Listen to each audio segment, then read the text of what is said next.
Gold trusted gold buyers మీరు తాకట్టు పెట్టిన బంగారాన్ని విడిపించి ఈ రోజు ఉన్న మార్కెట్ ధరకు కొనబడను.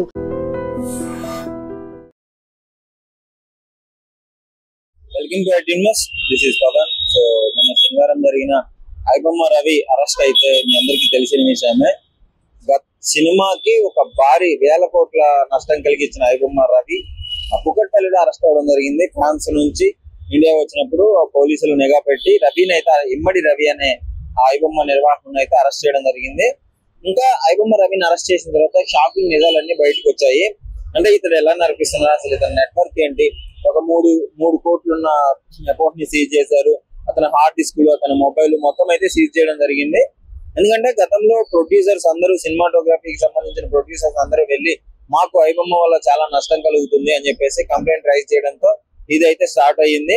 ఇంకోటి ఐబొమ్మ మీద సినిమాటోగ్రఫీ చట్టం కింద, అదే విధంగా ఐటీ సెక్టర్ చట్టం కింద అయితే కేసు నమోదైంది. ఎందుకంటే ఐబొమ్మ ఒక డిఫరెంట్ టెక్నాలజీని వాడి, VPNs ఇంకా చాలా ఇతర టెక్నాలజీని వాడి సినిమాలన్నింటినీ డైరెక్ట్ స్టూడియో నుంచి పైరసీ చేయడం జరిగింది. అంటే రిలీజ్ అవ్వక ముందే స్టూడియోకి పంపిస్తారు కదా, ఆ సర్వర్ ని హ్యాక్ చేసి రిలీజ్ చేసుకున్న ఐబొమ్మ అనే వెబ్సైట్ లో అయితే రిలీజ్ చేయడం జరిగింది. ఐబొమ్మ, బెప్పం ఇలాంటి వెబ్సైట్లు మీ అందరికీ తెలిసిందే. ఇంకోటి ఇతను ఇవే కాకుండా గవర్నమెంట్ సెక్టర్ లో ఉన్న సర్వర్లను కూడా హ్యాక్ చేయడం జరిగింది. అంటే ఎందుకు చేసామని అడిగినప్పుడు నేను ఇది కూడా చేయగలను అని మీకు తెలియాలని చెప్పేసి చేశానని మీ అన్నాడు అంట. ఇంకోటి అతనికి గతంలో వార్నింగ్ ఇచ్చిన విషయం కూడా మీ అందరికీ తెలిసింది. నాకు అందరి దగ్గర గవర్నమెంట్ వెబ్సైట్లు ఉన్నాయి, సెక్టార్లు ఉన్నాయి అని చెప్పేసి వీటన్నిటిని చేయడం జరిగింది. వీటన్నిటి గురించి ఇప్పుడు జరిగిన వీటన్నిటి గురించి అయితే అరెస్ట్ చేయడం జరిగింది. సో దాని గురించి అసలు పబ్లిక్ ఏమనుకుంటున్నారు, నిజంగా ఐబొమ్మ అనే వెబ్సైట్లు అంటే కరెక్ట్ అయినా రవిని అరెస్ట్ చేయడం, అసలు రవి గురించి ఏమనుకుంటున్నారు, ఈ విధంగా ఏంటి పరిస్థితి అని పబ్లిక్ ని అడిగి తెలుసుకున్నాం. అసలు వాళ్ళ ఒపీనియన్ ఏమనుకుంటున్నారు. ఆయన హాయ్ అండి. మరి రవి అరెస్ట్ మీ అందరికి తెలిసిందే కదా, అవును, ఏమనుకుంటున్నారు దాని గురించి మీరు? చట్ట ప్రకారం చూసుకుంటే తను చేసింది అయితే ముమ్మాటికి తప్పేనండి. బట్ సామాన్య ప్రజానికంగా చూసుకుంటే తనకి ఒక హీరో లాగా అయ్యాడు. ఎప్పుడైతే ఒక పోస్ట్ కూడా పెట్టిండు రీసెంట్ గా, ఎప్పుడైతే కొంచెం మంది అరెస్ట్ చేసిన తర్వాత తమ్ముంటే పట్టుకోనని పోలీసు వాళ్ళకి పుష్ప సినిమా డైలాగ్ టైప్ లో ఎప్పుడైతే పోస్ట్ చేసిండో సామాన్య ప్రజానికం అతనికే ఎక్కువ మద్దతు ఇచ్చారు. దానికి గల కారణాలు కూడా ఉన్నాయి. మీరు చూసుకున్నట్టయితే ఇప్పుడు సాధారణంగా సామాన్య మధ్యతరగతి వాళ్ళు థియేటర్ కి వెళ్ళినప్పుడు మూవీ చూసి అక్కడ ఏమైనా స్నాక్స్ లాంటి తినే పరిస్థితులు లేకుండా అయిపోయింది. మల్టీప్లెక్స్ థియేటర్ కావచ్చు, మామూలు చిన్న థియేటర్లు కావచ్చు, మూవీ టికెట్ రేట్ అవ్వచ్చు, లేదంటే అక్కడ ఉన్న స్నాక్స్ రేట్ అవ్వచ్చు, నార్మల్ గా ఒక వాటర్ బాటిల్ తీసుకోవాలన్నా కొనే పరిస్థితి లేకుండా ఉన్నాయి. కాబట్టి ఈ అన్నింటిని దృష్టిలో పెట్టుకొని ఇటువంటి ఇల్లీగల్ అయినా కానీ తనకి మద్దతు ఎక్కువగా కూడగట్టుకోగలిగారు అనమాట. ఐబొమ్మ లాంటి ఇవి ఉన్నది, మూవీ రూల్స్ కావచ్చు, ఇంకా కొన్ని వెబ్సైట్స్ ఉన్నాయి ఏదైతే ఇల్లీగల్ గా ప్రొవైడ్ చేస్తున్నారో వాటిని కూడా ప్రజలు ఇష్టపడుతున్నారు. ఎందుకంటే న్యాయపరంగా వెళ్ళి థియేటర్లో కూర్చొని చూడాలంటే వాటిని చూసే స్థితిలో లేకుండా చేస్తుంది కదా. ఇటువంటి వాటికి ఏంటంటే గవర్నమెంట్ కూడా తగిన ప్రత్యామ్నాయంగా లేదంటే వాళ్ళ మీద యాక్షన్ తీసుకోవటము, రూల్స్ స్ట్రిక్ట్ గా ఫాలో చేయడం లాంటివి చేస్తే ఇటువంటి అరికట్టవచ్చు. ఎప్పటి అయితే ఇవి అరికట్టకుండా ఇటువంటి వాళ్ళని చేస్తే ప్రయోజనం లేదు. ఒక రకంగా తను చేసింది చట్టపరంగా అన్యాయం అయినప్పటికీ చాలా మందికి ఆయన మద్దతు కూడా కట్టుకోగలిగారు. ఇన్స్టాగ్రామ్ లో చాలా వరకు పోస్టులు వస్తున్నాము, నువ్వు మా ఓని అని సెంటిమెంటల్ BGM చేసి అతన్ని బాగా హైప్ ఇస్తున్నారు. అవును, అంటే ఆ టెక్నాలజీని, ఆ తెలివిని టికెట్లు తగ్గించడానికి కానీ వీటికి వాడితే ఎలా ఉండేది అంటారు? ఫ్యూచర్ టెక్నాలజీని మంచిగా తీసుకురావడం, టెక్నాలజీని వాడుకొని గవర్నమెంట్ పెట్టిన రూల్స్ అయితే బ్రేక్ చేయలేదు. బట్ ఇలా ఇల్లీగల్ వెబ్సైట్ క్రియేట్ చేయొచ్చు. బట్ ఈయన లాంటి వాళ్ళు ఉన్నారు, వీటి గురించి అయినా తగ్గాలన్న ఒక స్ట్రాంగ్ మెసేజ్ అయితే దోచుకునే వాళ్ళకైతే వెళ్ళింది. సినిమాలో కూడా అంటే చాలా వాటికి గతం సినిమాల్లో వాళ్ళకి చాలా నష్టం, వేల కోట్లు వాళ్ళు కష్టపడి తీసిన సినిమా ఇట్లా పైరసీ రాగానే జనాలు ఇంకా థియేటర్కి వెళ్ళడం మానేస్తారు కదా. కష్టపడి తీసారండి, కష్టపడి తీసింది ఎందుకంటే ప్రజలకు వినోదాన్ని పంచడానికే కదా. ఆ వినోదాన్ని పంచకుండా దూరం చేసి వీళ్ళు ఇష్టం వచ్చిన రీతిలో అడ్డగోలుగా రేట్లు పెంచుకొని ప్రజలకు వినోదాన్ని పంచుతున్నామంటే అది లేదు, దోచుకుంటున్నారు. దోచుకునేటైతే వినోదాన్ని పంచుతున్నారు తప్ప వినోదాన్ని పంచాలన్న ఉద్దేశంతో పంచట్లేదు కదా. అటువంటిప్పుడు ఇటువంటివి జరుగుతూనే ఉంటాయి కదా.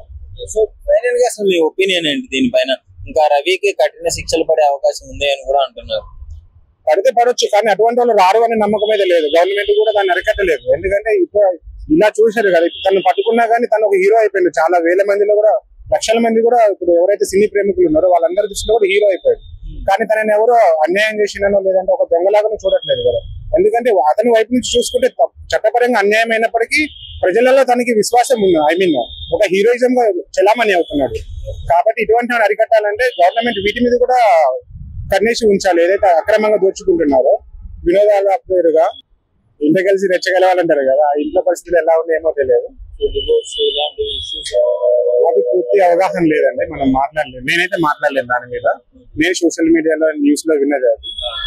సో ఫైనల్ గా అయితే ఏం చెప్తారు దీని గురించి? చట్టపరంగా చేసిన అన్యాయం అయినప్పటికీ చాలా మద్దతు కూడగట్టుకోవడానికి కారణం ఏంటి అంటే, అన్యాయంగా అక్రమంగా దోచుకుంటున్న సినీ వాళ్ళు అవ్వచ్చు, థియేటర్ యాజమాన్యం అవ్వచ్చు, లేకపోతే సినీ ఇండస్ట్రీకి సంబంధించిన వాళ్ళు. సో ఇది అరికడితే ఇక్కడ అరికట్టవచ్చు, ఆటోమేటిక్ అయిపోతుంది. ఎందుకంటే ఇక్కడ నీకు మద్దతు ఉండదు కాబట్టి. ఇప్పుడు నాకు నా స్తోమతలు తగ్గట్టు నేను థియేటర్లోకి వెళ్ళి కూర్చొని చూడగలిగినప్పుడు నేను ఇలా దొంగ ప్రైవసీ చూడాల్సిన అవసరం లేదు కదా. అదే నాకు దూరంగా ఉన్నప్పుడు నేను వీటికి మద్దతు ఇస్తాను అనమాట. అట్లీస్ట్ మద్దతు ఇవ్వకపోయినా కానీ అవకాశం ఉన్నప్పుడు వీటినే చూస్తాను నేను. అది నాకు అందుబాటులో ఉంటే మాత్రం ఇవన్నీ ఆటోమేటిక్ గా అరికట్టబడతాయండి. బ్రో, ఈ మధ్య ఇమ్మడి రవి అరెస్ట్ అయిన తర్వాత సోషల్ మీడియాలో విపరీతంగా పోస్టులు వస్తున్నాయి. కొంతమంది సపోర్ట్ చేస్తున్నారు, కొంతమంది తప్పు, ఇది డెఫినెట్లీ గవర్నమెంట్ కి హ్యాక్ చేయడము సర్వర్ అదంతా. మీ ఒపీనియన్ ఏంటి? మా ఒపీనియన్ అంటే అంత పెద్దగా ఏం లేదన్న. కాకపోతే ఏంటంటే నార్మల్ గా ఇప్పుడు పైరసీ చేశాడా లేకపోతే పేదలకి చేశాడా అనేది పక్కన పెడితే, ఇక్కడ పైరసీ చూసేవాడు ఉన్నాడు కాబట్టి తయారు చేసేవాడు ఉన్నాడు. ఇక్కడ ఇద్దరిది తప్పే ఉంది. ఇప్పుడు ఏదో ఉచితంగా వస్తుందని ఇప్పుడు వాడు చేశాడు, వాడు మంచి కోరి చేసినోడైతే ఈ 5 లక్షల మందిది ఎవరితో డేటా ఉందని అన్నాడు. మరి డేటా ఎందుకు తీసుకుంటాడు? వాడు ఫ్రీగా మంచిగా చేసినోడైతే నేనేదో పేదలకి ఏదో చేస్తున్నా అని చెప్పాడు. కానీ నిజంగా పేదల కోసం చేసేవాడైతే ఆ డేటాని ఎందుకు క్యాప్చర్ చేస్తాడు ఫ్రీగా చేసేవాడైతే? సో నా ఒపీనియన్ అయితే ఏంటంటే, ఈడ జడ్జిమెంట్ ఇవ్వడానికి కూడా జనాలు కూడా అర్హులు కారు. ఎందుకంటే వాడు ఇస్తున్నాడు, ఈడు తీసుకున్నారు. మీకు ఉంటే ఓటీటీలోకి 4 రోజులు ఉన్న కోసం ఇంత సబ్స్క్రిప్షన్ పెట్టి తీసుకొని చూడు, అంతేగాని వస్తుంది కదని డౌన్లోడ్ చేసుకొని చూసుకొని మళ్ళీ దాని తర్వాత ఇలా అనడం నా వర్క్ అనేది రాంగ్. ఇవ్వడం వల్లే పబ్లిక్ కూడా అలవాటు అయ్యారు అని అనుకుంటున్నాం. అంటే లైక్ ఫ్రీగా ఒకటి వస్తుంది, ఫ్రీగా ఎవడన్నా ఫ్రీగా ఒకటి వస్తుందంటే దాని వెనకాల ఒక ఉంటది. ఏదైనా కానీ ఫ్రీగా వస్తుందని ఎగబడితే ఇప్పుడు డేటా ఉందంటే ఇప్పుడు నీది ఉండొచ్చు, నాది ఉండొచ్చు, ఎవరిదాన్ని ఉండొచ్చు. ఆ డేటా అనేది రేపు పొద్దుగా మిస్యూజ్ చేయొచ్చు కదా. ఇప్పుడు నీ ఒక్కడిదే ఉండదు, నువ్వు లాగిన్ అయినావు, నీ ఫ్యామిలీ వాళ్ళది కూడా తీసుకుంటాడు. ఒక దాని నుండి ఒక 5 మంది తీసుకుంటాడు, 5 మంది నుండి ఇంకో 5 మంది తీసుకుంటాడు. సో మన డేటా అనేది సెక్యూరిటీ లేదు కదా. ఏంటంటే గవర్నమెంట్ వాళ్ళది కూడా సర్వర్లు హ్యాక్ చేసి ఎంతెంత శాలరీలు అంతున్నాయి, వాళ్ళు ఏం చేస్తున్నారు అవి కూడా చేసినారు. ఇప్పుడు గవర్నమెంట్ ఎంప్లాయీ లాగిన్ అవ్వాల్సిన అవసరం లా, గవర్నమెంట్ ఎంప్లాయీతో కాంటాక్ట్ లో ఉన్న ఒకటిదైనా కానీ వాడు డేటా ఇంకొకటి తీసుకుంటాడు. మరి ఆ యాక్సెస్ అంతా ఎలా వెళ్ళిపోతుంది? ఒక పర్సన్ నుండి వెళ్ళిపోతుంది కదా. కొత్తగా వస్తుందని తీసుకుంటే అలానే ఉంటుంది అనమాట ఎఫెక్ట్. అలా మొత్తానికి నీ ఒపీనియన్ ఏంటి ఇతను అరెస్ట్ అవ్వడం వల్ల? అంటే తెలుగు సినిమా ఇండస్ట్రీకి కూడా చాలా వేల కోట్లు నష్టం జరిగింది. ఇట్లా అరెస్ట్ కావటం అంటే ఇక్కడ 2, మన ఇండియాలో మంచి చేసిన అరెస్ట్ అవుతారు, చెడు చేసిన అరెస్ట్ అవుతారు.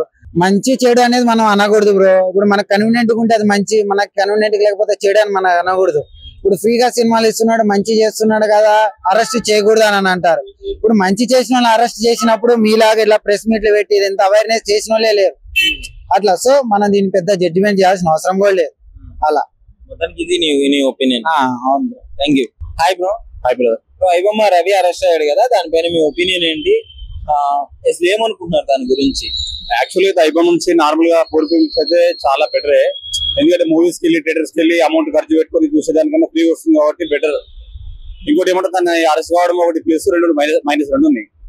ప్లస్ ఏంటి మైనస్ ఏంటి? అంటే ప్లస్ ఏమని చెప్పంటే పబ్లిక్ కి నార్మల్ మనలాంటి పబ్లిక్ అయితే చాలా బెటర్. ఫ్రీగా చూసుకోవచ్చు, ఏ మూవీస్ అయినా కొత్త మూవీస్ కానీ ఫ్రీగా చూసుకోవచ్చు థియేటర్ లో వెళ్ళి డబ్బులు ఖర్చు పెట్టే అవసరం లేకుండా.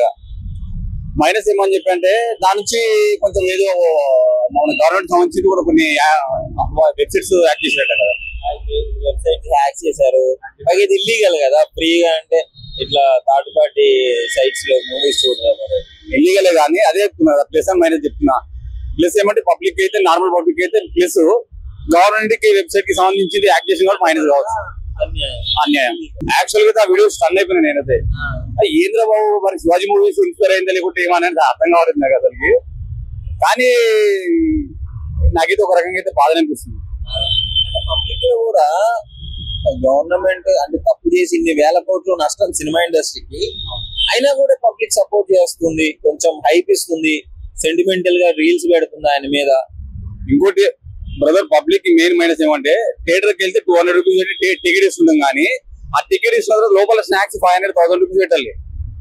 ఇప్పుడు అదే నార్మల్ గా మనం ఐబొమ్మలు అంటే ఇంట్లో చూసుకొని మంచిగా మనం నార్మల్ గా తక్కువ అమౌంట్ పెట్టుకొని ఏదో బడ్జెట్ లో సంథింగ్ వేసుకొని కూర్చొని ఫ్యామిలీ మొత్తం చూసుకోవచ్చు బెటర్.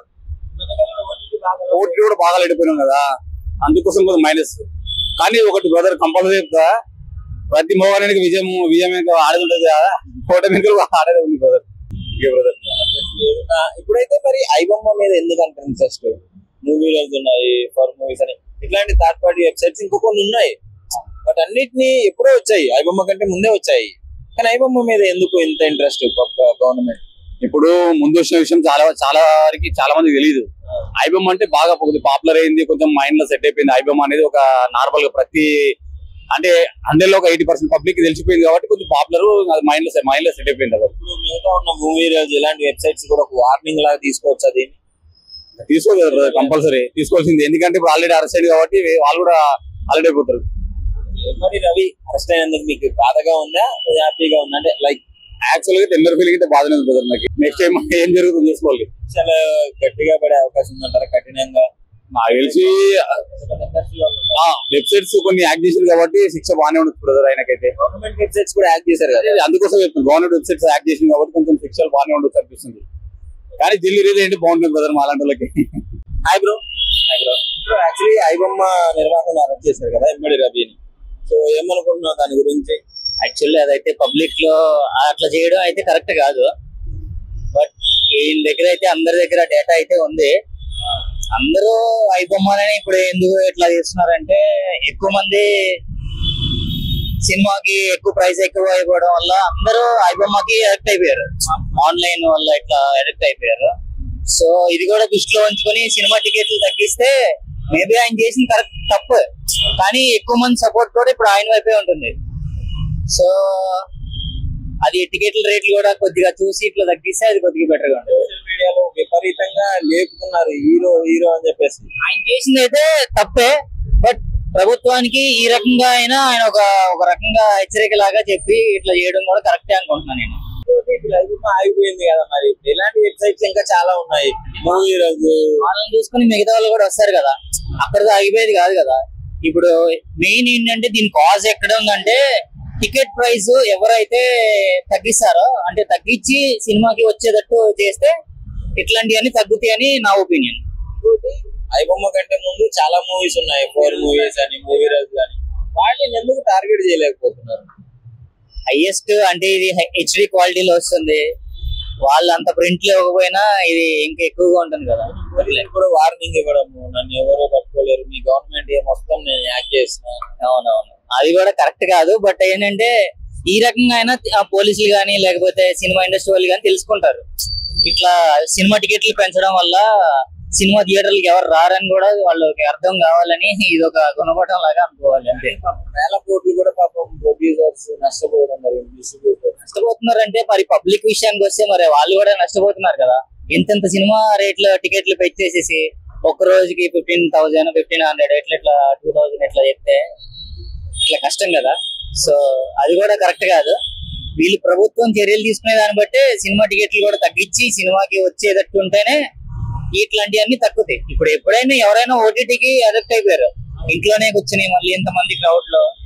మొన్న చూస్తే ఇక్కడ థియేటర్ దగ్గర ఎవరు చనిపోయారు, ఓటీటీ లాగా అయిపోయింది కదా ఇప్పుడు ఐబొమ్మ కూడా. అంతే కదా, ఇదైతే ఫ్రీ అయిపోయింది. సో అదైతే కొద్దిగా యాక్చువల్లీ ఐబొమ్మ నిర్వాహకులను అయితే అరెస్ట్ చేయడం జరిగింది. మీ పాయింట్ ఆఫ్ వ్యూ లో ఐబొమ్మ ఇమ్మడి రవి చేసింది కరెక్ట్ అంటారా, తప్పు అంటారా? ఏంటి మీ ఒపీనియన్ ఏంటి దీని మీద? As per the industry, Telugu industry ప్రకారం అయితే అతను చేసిన రాంగే. తెలుగు ఇండస్ట్రీ అని కాదు, ఒక చట్టం పరంగా అతను రిలీజ్ అవ్వక ముందే ఇట్లాంటివన్నీ హ్యాక్ చేసి దగ్గర పెట్టుకొని ఐబొమ్మ వెబ్సైట్స్ లో వదలము, వాట్సాప్ క్రోస్ నష్టం కదా. ఇంటెలిజెన్స్ ప్రకారం అయితే కరెక్టే. ఇంటెలిజెన్స్ కాకుండా మనీ పరంగా, రెవెన్యూ పరంగా అయితే లాస్. అది గవర్నమెంట్ కైనా పబ్లిక్ వాళ్ళ ఎవరైతే డిస్ట్రిబ్యూషన్స్ నుంచి ఉంటారో ఫిలిం ఇండస్ట్రీకి వాళ్ళకి లాస్. అది ఫ్రీ కంటెంట్ ఉందని చెప్పి యూజ్ చేస్తారు పబ్లిక్. ఫ్రీ అనే దాంట్లో పడిపోయి సైకాలజీగా చూస్తే వాళ్ళకి చాలా లాస్ ఉంటుంది వేరే పర్సన్ కి. ఇప్పుడు అదర్ పర్సన్ ఎవరైతే ఇన్వెస్ట్మెంట్ చేస్తారో మూవీస్ కి వాళ్ళకి చాలా పెద్ద లాస్. అది క్రోర్స్ లో ఉంటుంది. మనం ఏంటంటే ఒక 50 రూపీస్ 100 రూపీస్ సేవ్ అవుతుంది టికెట్ ప్రైస్ అని ఇక్కడ చూస్తాం కంటెంట్.